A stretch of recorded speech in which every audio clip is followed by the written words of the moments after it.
Hello everyone, welcome to my channel and today we will discuss BA Honors Entrance Examination 2023। मेरे पास है set C and part 1 जिसका paper code है B02। Paper code बहुत ज़्यादा important है, इसको ज़रूर से याद रखिएगा। पार्ट ए यहाँ पर इसलिए दे रखा है क्योंकि पार्ट ए में हमारे 40 मार्क्स के ऑब्जेक्टिव रहते हैं एंड 60 मार्क्स का हमारे BA ऑनर्स इंग्लिश एंट्रेंस में सब्जेक्टिव टाइप क्वेश्चन रहते हैं। सब्जेक्टिव टाइप क्वेश्चन लाइक ऐसे एंड ऑल, एक पैराग्राफ दे रखा होगा, उससे क्वेश्चन दे रखे होंगे एंड आपको उसके आंसर देने पड़ेंगे थ्रू दैट पैराग्राफ। जैसे आप अपने बोर्ड में आपने क्वेश्चन आंसर लिखे होंगे उस तरीके से। बाकी जो पार्ट ए रहता है वो आपको क्वेश्चन आंसर टिक करने होते हैं, ऑब्जेक्टिव टाइप रहता है। इसमें नेगेटिव मार्किंग भी होती है, जैसे कि आप यहाँ पर सेकंड पॉइंट भी इन्होंने बोल्ड में लिखा हुआ है। दिस क्वेश्चन बुकलेट कंटेन 2 पार्ट्स। Part A contain 40 multiple choice question of 1 mark each. 40 multiple choice question होंगे और हर क्वेश्चन 1 मार्क्स का होगा। Part B contain descriptive question of 60 mark. इसमें आपको डिस्क्रिप्शन में आंसर लिखना होगा, डिस्क्रिप्टिव फॉर्म में आंसर लिखना होगा जो कि है 60 मार्क्स का।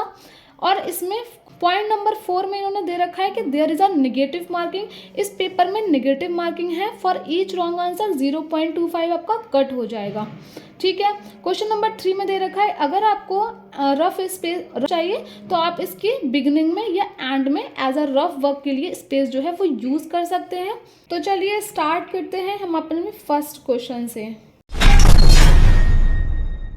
A, choose the correct option in the objective type question below 1 marks each. इसमें बता रखा है कि हर क्वेश्चन 1-1 मार्क्स का है और इसमें नेगेटिव मार्किंग भी होती है। नेगेटिव मार्किंग का क्राइटेरिया क्या होता है कि अगर आपके 4 क्वेश्चन गलत हो गए तो आपका एक जो सही वाला होगा उसके साथ वो भी चला जाएगा।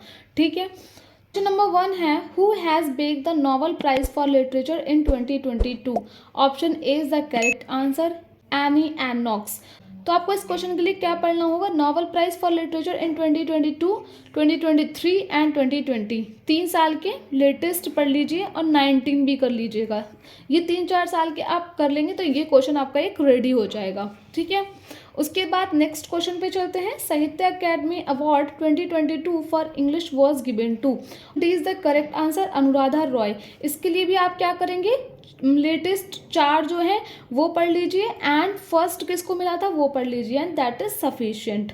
ठीक है। 2022 का आपको पता चल गया, 2023 का पढ़ना है, 2021 का, 2020 का। ठीक है। और फर्स्ट किसको मिला था वो पढ़ लीजिए and that is sufficient. Question number 3 पे चलते हैं। Name the poet who read the poem the hill we climb in Joe Biden's. Option C is the correct answer, Amanda Gorman. Question number 4 है Nobel prize for literature 2020 was bagged by. Option number B is the correct answer, Louise Gluck. अब आप देख सकते हैं कि जो question number 1 है उसमें 2022 का पूछा गया था एंड सेम क्वेश्चन 2020 का क्वेश्चन नंबर 4 में पूछा गया है। तो देख सकते हैं आप क्वेश्चन, अभी मैंने आपको ऊपर बताया था कि आपको क्या पढ़ना है 2020 का, मतलब लेटेस्ट 4 पढ़ लीजिए। जैसे आप 2024 के लिए एंटर कर रहे हैं तो 2023 का, 2022 का, 2021 का एंड 2020 का। ठीक। और फर्स्ट किसको मिला था वो, इतनी ही चीज़ें इंपॉर्टेंट होती है। ठीक है। ज़्यादा में ज़्यादा अगर आप करना चाहें, अगर आपकी तैयारी बहुत स्ट्रांग है तो 1 साल और बढ़ा लीजिए, वहाँ पर 2019 तक पहुँच जाइए। क्वेश्चन नंबर 5 है who has written a book in a free state. Option number A is the correct answer, BS Naipaul. यहाँ पर आपको क्या करना है, BS नैपॉल की जो भी फेमस बुक्स हैं वो आपको उसके नाम याद कर लेने हैं एंड देन शशि थरूर की भी आपको जो फेमस बुक्स, नॉवेल्स जो भी हैं इनके फेमस वर्क वो आपको नाम याद कर लेने हैं एंड अरुंधति रॉय के भी फेमस वर्क के आपको नाम याद कर लेने हैं। ये तीनों बहुत ज़्यादा इंपॉर्टेंट हैं। क्वेश्चन नंबर 6 पे चलते हैं। Which Nobel won the Booker prize 2022। Same इसमें भी आपको लेटेस्ट 3-4 साल के याद कर लेने हैं कि किस किस को मिले हैं and option number D is the correct answer, the 7 moon of Maali Almeida. Question number 7 है Katniss Everdeen is a fictional character from the novel. Option C is the correct answer, the hunger games. Pride and prejudice किसने लिखी थी, Emma किसने लिखी थी, and little women किसने लिखी थी, वो आपको चीजें यहाँ से याद करनी है। क्वेश्चन नंबर 8 पे चलते हैं। 400 days is a latest novel by Chetan Bhagat. Chetan Bhagat बहुत ज्यादा इंपॉर्टेंट है। शशि थरूर अभी अब मैंने आपको ऊपर भी बताया था, बहुत ज्यादा इंपॉर्टेंट है। वुमन देसाई की भी एक दो जो ज्यादा फेमस है वो पढ़ लीजिएगा, और चेतन भगत को तो आपको किसी भी कीमत नहीं छोड़ना है, वो आपको पढ़ के जाना है। जो भी इनके फेमस वर्क हैं, बहुत इंपॉर्टेंट राइटर हैं, इनको आपको बिल्कुल नहीं छोड़ना है। इनकी जो भी फेमस वर्क है वो आपको जरूर से याद करके जाने हैं। क्वेश्चन नंबर 9 देख लीजिए। Who has written the book Azadi freedom fascism fiction. Option A Amitav Ghosh, option B Arundhati Roy, option C Kiran Desai, option D Aravind Adiga. तो ये चारों ही बहुत इंपॉर्टेंट है। इनकी जो भी फेमस बुक्स या जो भी फेमस नॉवल हैं या जो भी फेमस वर्क हैं, अमिताभ घोष अगेन आप देख सकते हैं कि कितने सारे ऑप्शन में दिए गए हैं, अरुंधति रॉय कितने सारे ऑप्शन में। हम अभी पीछे देख कर आए हैं कि Arundhati Roy God of A small thing, याद कर लीजिए इनकी एक ये वर्क बहुत ज़्यादा फेमस है। किरण देसाई की भी आपको याद करना पड़ेगी। फिलहाल इसके लिए हम देखते हैं कि option B is the correct answer, Arundhati Roy.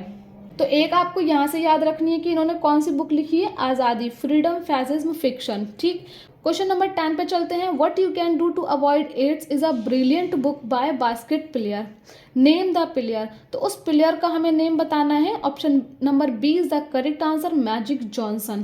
Question number 11 है, which writer created the famous fictional character of count Dracula. Option B is the correct answer, Bram Stoker. Question number 12 है, which US president has authored the book the audacity of hope. Option C Barack Obama. Barack Obama बहुत ज़्यादा important हैं, बार बार इनका आता रहता है। कभी US president करके इनको डिनोट किया जाता है और कभी ये यहाँ से गायब भी कर दिया जाता है और सिर्फ बुक पूछी जाती है इनकी। तो आपको बरैक ओबामा की जितने भी ऑटोबायोग्राफी या जो भी चीज़ें हैं, इनके वर्क हैं, वो आपको ज़रूर से याद करने हैं। क्वेश्चन नंबर 13 है, Atticus Finch is a fictional character from which book. Option number A is the correct answer, Alice in Wonderland.